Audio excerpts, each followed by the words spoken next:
Welcome to Trending Unpacked, the show where viral stories meet calm, curious analysis. Today, we are looking at a regulatory conversation that didn't just, it completely exploded almost overnight. Yeah, it's everywhere. A single government proposal took all those universal anxieties that parents have, mixed them with the very polarizing topic of digital rights, and just turned it into this huge international flashpoint. If you were on the internet at all over the last few weeks, you saw the headlines. I mean, they were intense. Things like Australia to ban social media for kids under 16. Exactly. It's one of those stories that is just guaranteed to get a massive reaction because it hits everyone. It's about youth culture, digital rights, that feeling of powerlessness against these, enormous tech platforms. Precisely. And I think what made this Australian story so potent on a global scale was that mix. It's not just some dry policy paper.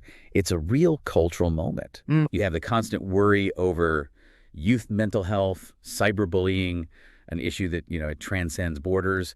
And it's meeting this really politically charged discussion of mandatory ID and government overreach. So our job today is to get past the headlines. Right. We need to unpack the specific details of what Australia is actually proposing.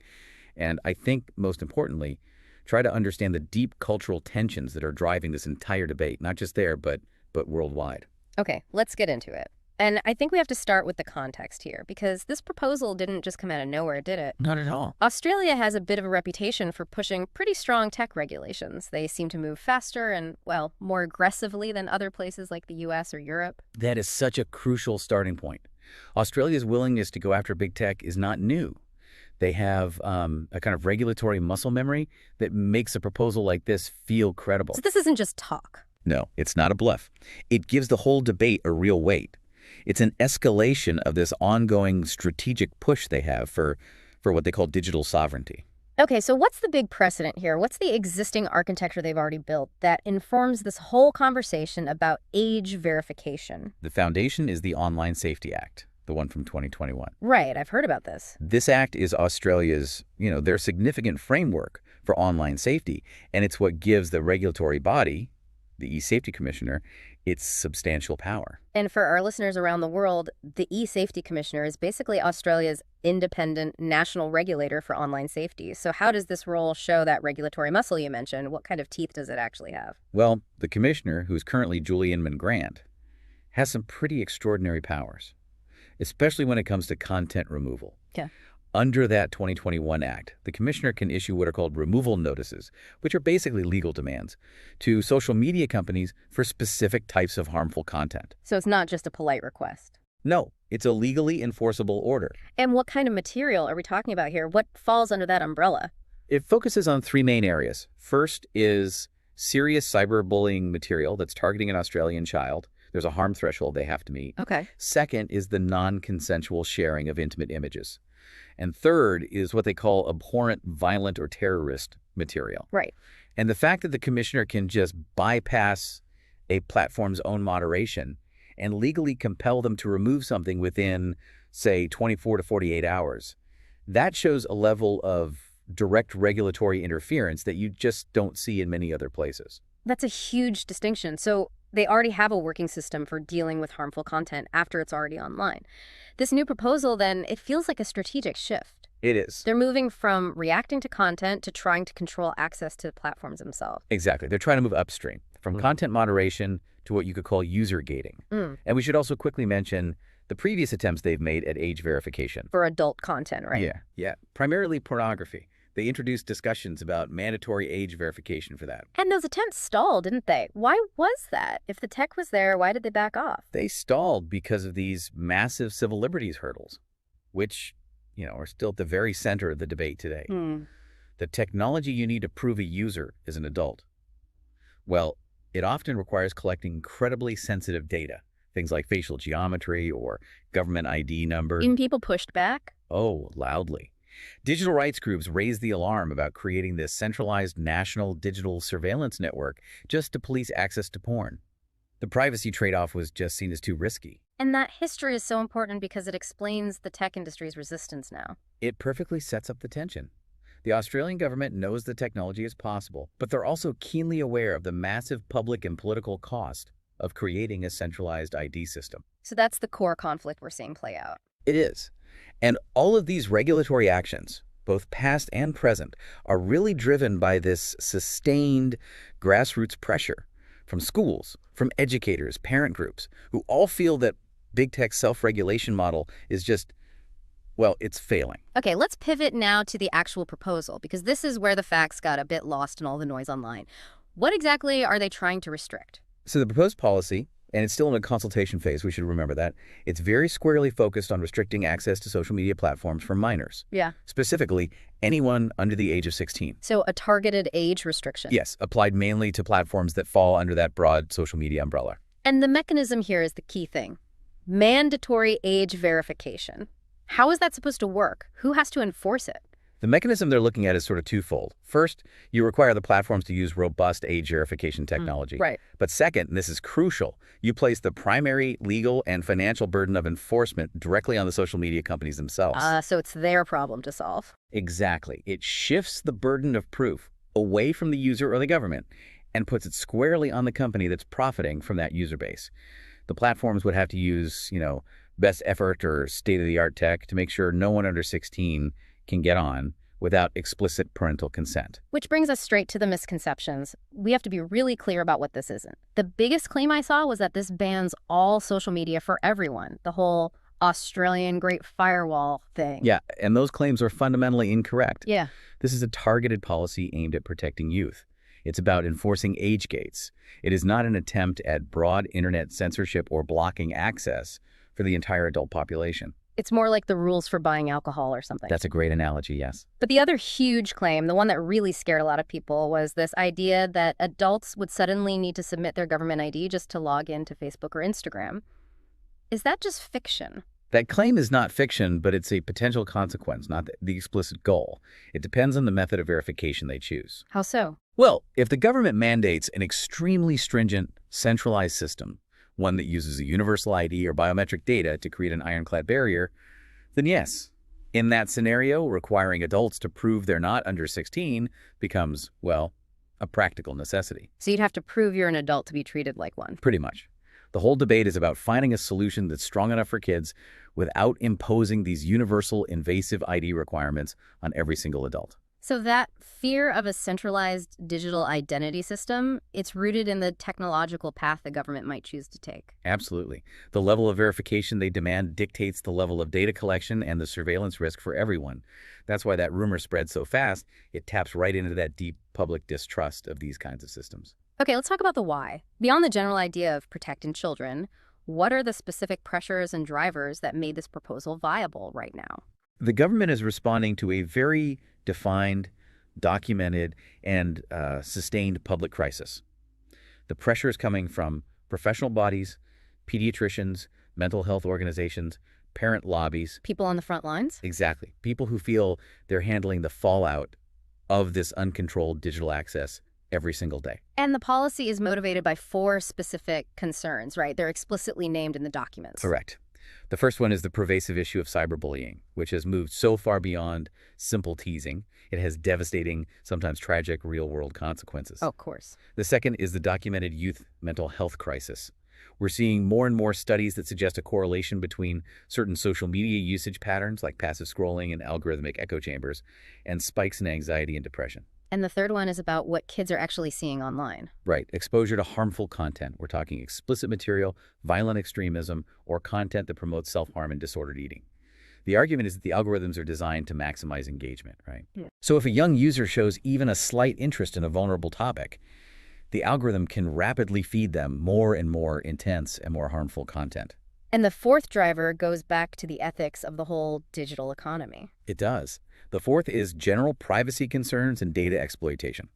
I mean, even if the content itself is harmless, the whole business model of big tech relies on extensive data harvesting. So a child's data is being mined and sold. Mined and commercialized, yeah. Yeah. And the proposal aims to implement stricter oversight to protect kids not just from content, but from the exploitative data practices that are built into this system. This really suggests Australia is acting on a mandate that is global in scope. They're sort of a bellwether for what so many governments are wrestling with. Precisely. They're just trying to move from conversation to legally mandated action faster than many of their counterparts. Okay, let's shift to the pushback. Because it was immediate and it was vigorous, This isn't a simple case of everyone wanting to protect kids versus big tech, is it? Not at all. The opposition is multifaceted, and it raises some really serious concerns that the cure might be worse than the disease. Let's start with the digital rights groups. They agree cyberbullying is a problem, so what's their primary objection to mandatory age verification? Their objection is, it's almost existential.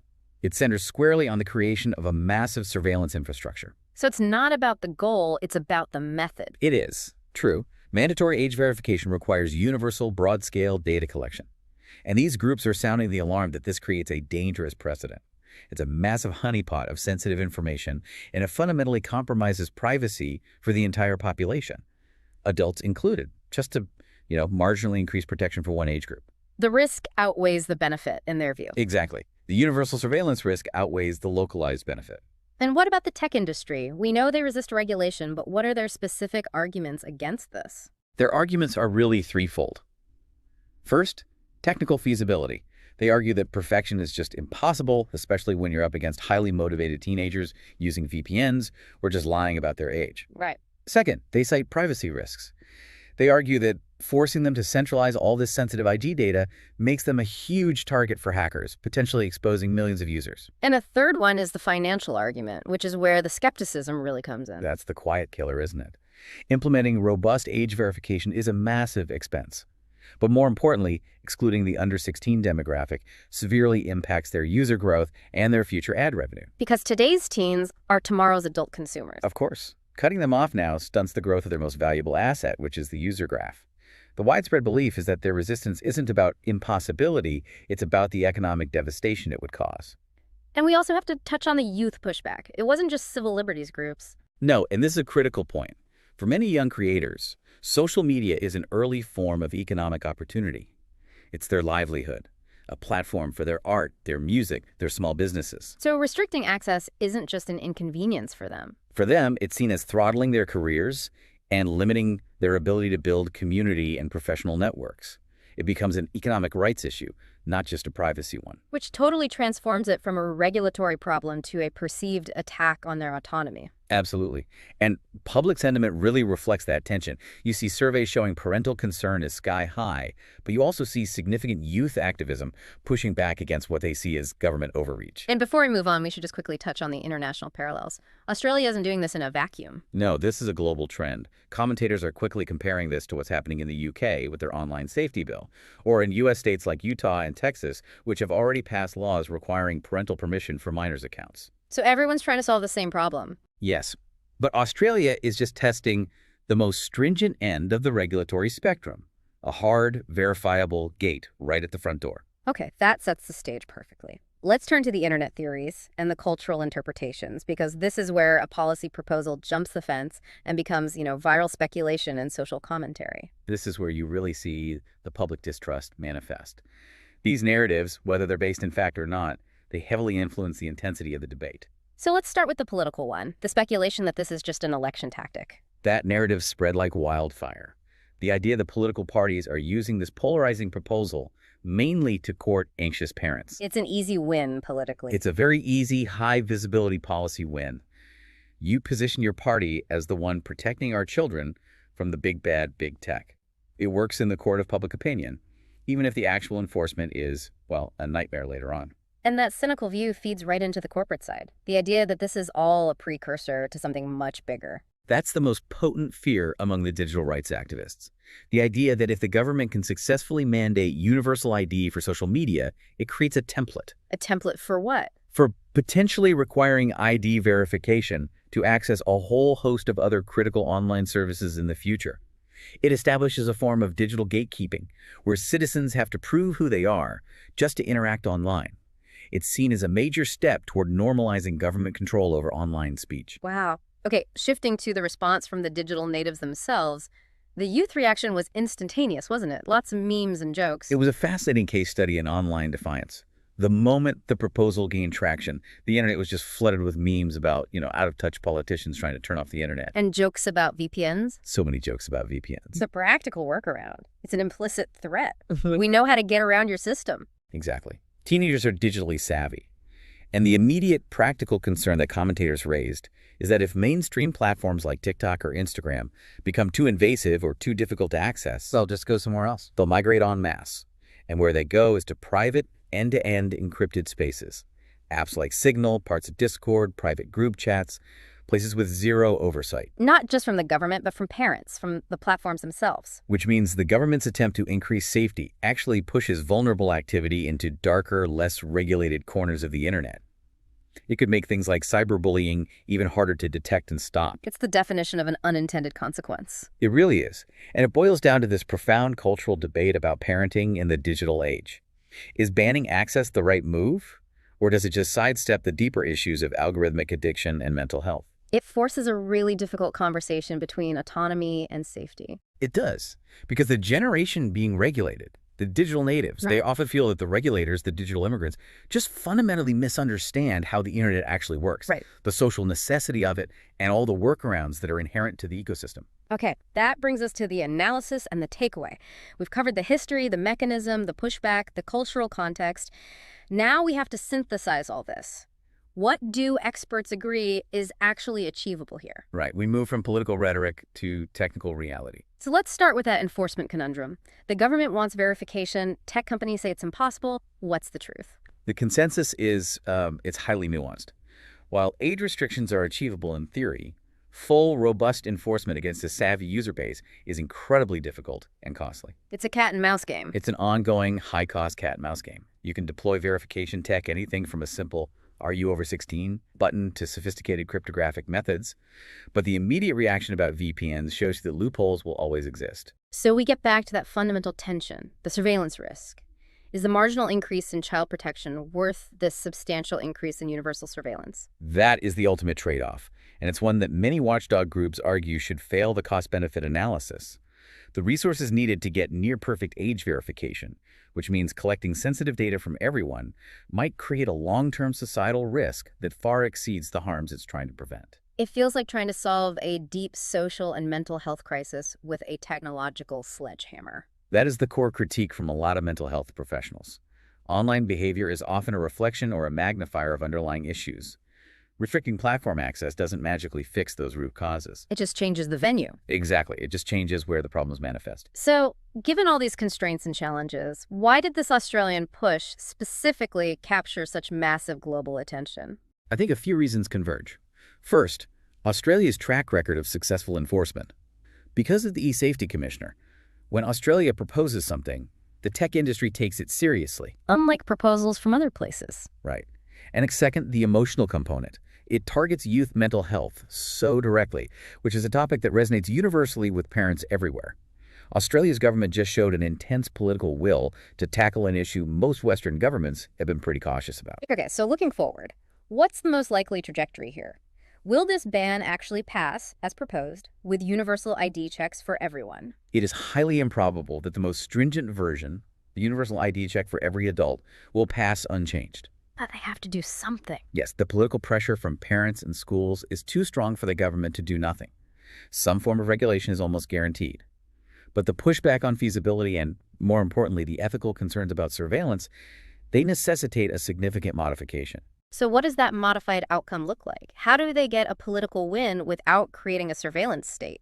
The likely outcome is a shift in focus, away from perfect technological verification and toward rigorous platform accountability. Okay, so what does that mean in practice? Instead of mandating one single centralized ID system, the final law will probably focus on imposing extremely significant legal obligations and, crucially, financial penalties on the platforms themselves. So the platform has to use its best reasonable efforts to restrict access, and if a kid gets on without consent, the platform faces massive fines. That is the necessary political compromise. The burden is still on the platform to prove it's complying, but the method is left flexible. They can use a mix of AI age estimation, parental confirmation, less invasive systems. So it avoids the national ID database, but still lets the government claim a victory on child protection by creating a serious financial deterrent. Precisely. They regulate the corporation's behavior, not the user's identity.